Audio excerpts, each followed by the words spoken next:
Iran on edge. So much debate about whether President Obama should do more than he's done. Some Republicans and conservatives have said that President Obama has not been bold enough. Yesterday, President Obama turned the rhetoric up a notch when he issued a written statement. The Iranian government must understand that the world is watching. We call on the Iranian government to stop all violent and unjust action against its own people. The president's being roundly criticized for insufficient rhetorical support for what's going on over there. It seems to me foolish criticism. Did he get it right with that statement yesterday? He's certainly moving in the right direction. He's getting closer, I'll say that. I think he was very slow off the mark. Our point is that there's a monumental event going on in Iran, and, you know, the President of the United States is supposed to lead the free world, not follow it. We ought to have America lead. We should lead. I believe that we could be more forceful than we have. This is very disappointing as far as I'm concerned. This was the president to whom the whole world was looking. But now it seems that he has said what most people were wanting him to say all week. Better late than never. He missed it. He missed the opportunity. What exactly, Senator,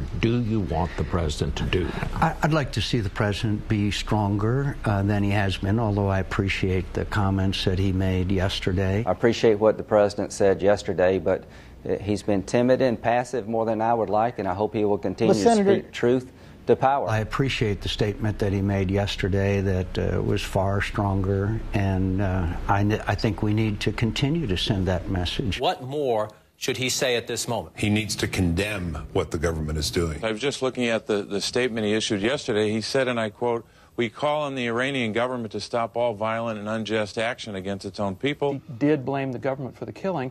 It was basically a matter of tone. Well, we'd like for these words to come out of his own mouth. Yesterday, the president came out with a written statement. This president is a great orator. This president needs to come out. He needs to speak to the American people, but more importantly, he needs to speak to the people of Iran. The people in the streets know full well what the American attitude toward that regime is, and they don't need that reinforced. I think the people in Iran know instinctively that the United States of America is supportive of a true democracy. Stand up with the protesters. That's not meddling. That's doing the right thing. I don't consider it meddling when you stand on the side of the principles that made our nation the greatest nation in history. What about this argument that if the president speaks out, it somehow empowers and gives more ammunition to the Iranian regime to say that these protesters are just puppets of the United States? That is a big concern I have as well, and that's why I think the president's rhetoric so far has been well calibrated. I think the president was a little bit too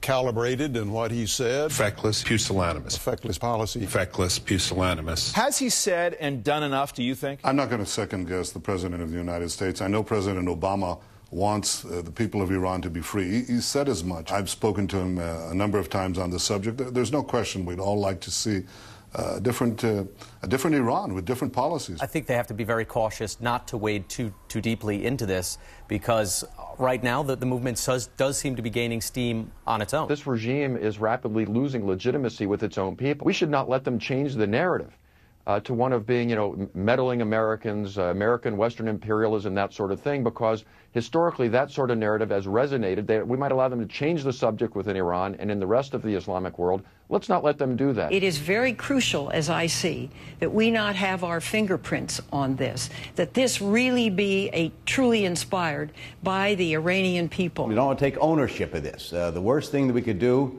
at this moment for these reformers, these protesters, these courageous people in Tehran, is allow the government there to claim that this is a U.S.-led opposition. This is really within the hands of Mr. Mousavi, with his supporters, with the bulk of the Iranian people. I really defer to the leaders of these opposition movements themselves in Iran, the opposition leaders in Iran, and I've not heard from any of them who say that the United States should become directly involved. They've all said that the United States should continue to denounce human rights abuses, and our plight should continue to be broadcast throughout the world, but none of them have asked the United States to play a more active, defiant role in domestic internal Iranian politics. This is not just an Iranian issue. This is an American issue. This is now about America. It is about President Obama, and it is about leadership. Winston Churchill said a long time ago that no matter how beautiful the strategy, occasionally you have to look at the result. The result here is that we are not the story. We have been the great Satan over there for the last 30 years. We're not the story. Freedom,